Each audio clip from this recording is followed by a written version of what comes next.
So Psalms 101 to 5. Shout for joy to the Lord, all the earth. Worship the Lord with gladness. Come before Him with joyful songs. And know that the Lord is good. It is He who made us, and we are His. We are His people, the sheep of His pasture. Enter His gates with thanksgiving, and His courts with praise. Give thanks to Him and praise His name. For the Lord is good, and His love endures forever. His faithfulness continues to all generations. Ang theme na to is about thanksgiving. And again, I am privileged to share to you about thanking God because atong yung katungdanan nakita mo pasalamat yun sa Ginoo sa tanang panahon. May balaan nato kung unsay rason nga nga mo pasalamat sa Ginoo is from the Word of God. Atong bagingon, God is God all the time. Di ba? God is God, nakumbagod mahal ito all the time. Now, if God is God, of course, wa man tayo laing himuon, di ko pasalamat, di ba? May ngitag, salamat yun kay maayo ang Ginoo. And then, naaydaghang pruiba niyan sa kinabuhi sa Kristo, because we cannot really afford to forget to stop thanking God because of His continued goodness in our lives. Amen. Sabi na sa iyong pag-abitin sa tuwa. Yes. Nakapol sa akong commitment pag-serve sa Lord.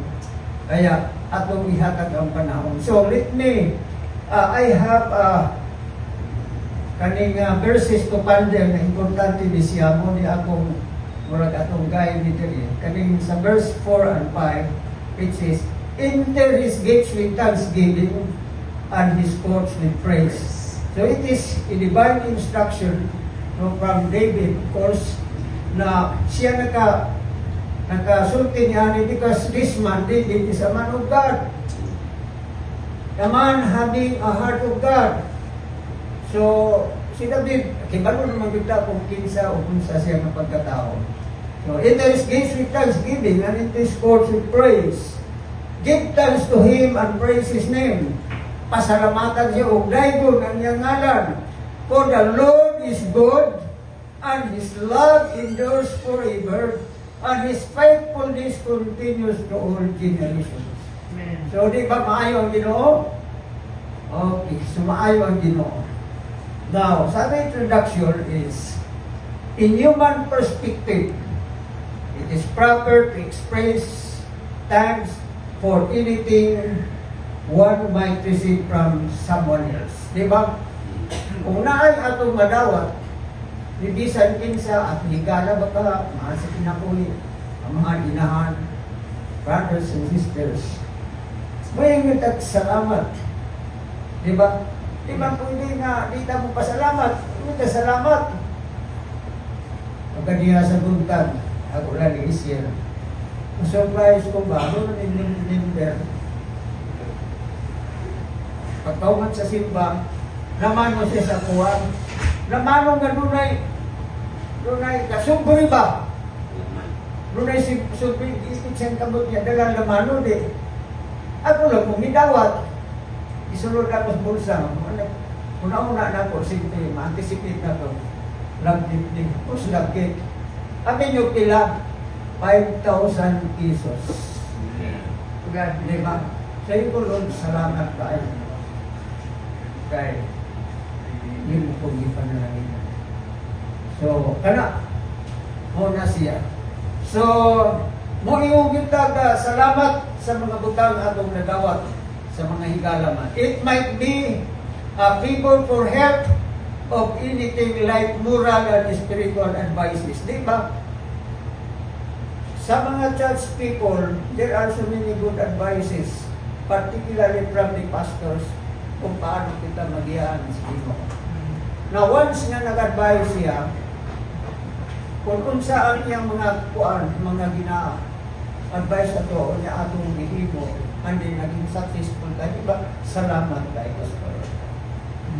Sa imong natambag na. Diba?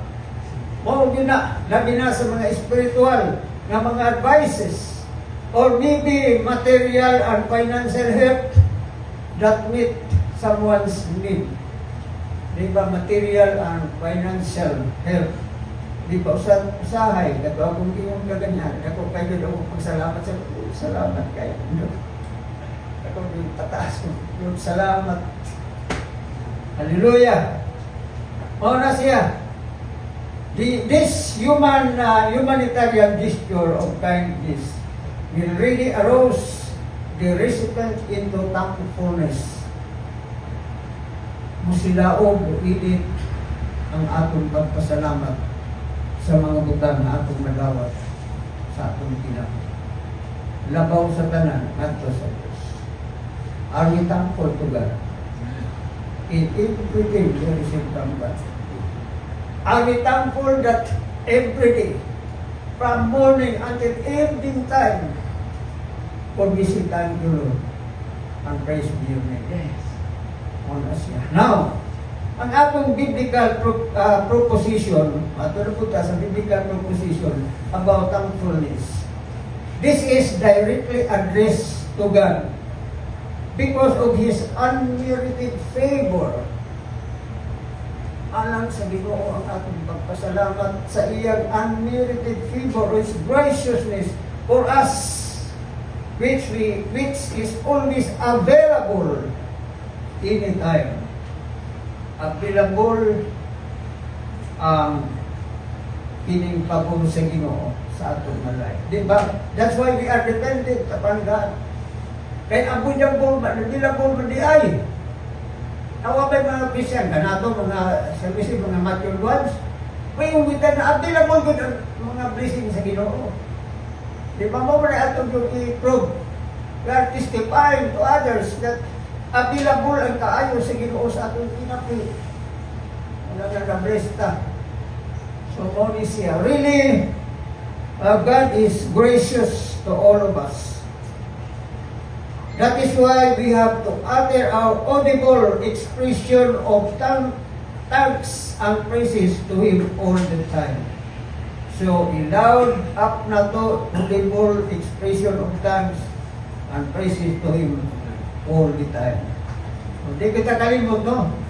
Ang praise God kayo, mapasinal ang atong mga anak sa Ginoo. Now, for what reason why we express our thanks to God? So, may rason.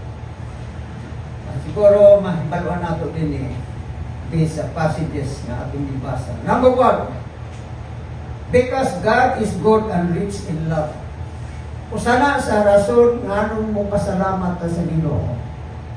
Because the Lord is good and rich in love in verse 5a. Kung inyong gisunod ang verse. Matudiya, really God is good all the time of His enduring love as we prove by ourselves of what He has done for us. All the time, makaingon ka, really God is good. Anuman tugod kay una sa tanan ang Ginoo sa iyang kaayo kanato. Una na lang sa tanan ang kaluwasan nga atong naangkon diya sa Ginoo. Then after salvation, iya pagitag gisaaran na kung kita magalakaw, magapadayon sa pagpangalagad sa iya, the Lord's goodness shall be upon us. And in fact, we are also guided by the Holy Spirit. Palikod ka musikyat. Pero sometimes, ang taong musikyat. Di ba? So, pero pasalamat ka kay dako yung tugma ang Diyos sa ato. So, ato naman nag-improve na kay God, hindi man tamo undang o ang agtuloy aron simbahong pasalamatan ng Diyos. So, the goodness of God is beyond compare. Ibalo na tayo na, di na ta, imong nga wala tayo na hibaluan, beyond compare, dili yun di matukngan. Kung unsa man kaayo ng kanang ato mga higala na ako sa mga benepisyo o tabang na atong nadawat, but God, ang Ginoo din nato maikakumpara ang kaayo sa Ginoo. Why? Because we become children of God by spiritual adoption through Jesus Christ. Di ba maayang Ginoo? We belong to the family of God. Muna siya. Meaning, God's gracious. God is gracious to all His creation and rich in love, especially for mankind, despite of fallen nature. Sa atong fallen nature, di kami ingon baya na di na ko kasala, remember na ka. I always emphasize this, na bisag anak ka sa Ginoo, musipte ka gihapon ka. Kay naa sa dugo, sa atong fallen nature, makasasala, manggunta-gyud ta. Pero, ang love sa Ginoo, nag-aawas diya sa ato. He is so much concerned despite of our shortcomings. Mauna ang Diyos. Kaya, great is His love. Mauna siya. Now, the Lord is, matudi, there is atong, matudi David, God is also slow to anger. Tanawa, kung dili pa good ang Ginoo, kung masuko siya, diha tayo ito, panisan ba? Makasala man dito usahay. Pero ingon diri na di David, God is slow to anger and rich in love. Tanawa, puno sa gugma, dato sa gugma, dili tayo masuko. Hallelujah. Bukol unihing in truth. Kung manawag ka diya sa kamatuoran. Usahay manawag ka sa Ginoo nga hindi ko ang atong pagtawag, mahimo lang ang marag superficial lang ba. Pero ang genuine ng mga believers, when we ask the Lord, it shall be from the heart. We have to feel it in the heart so that the Lord will listen us. Di ba?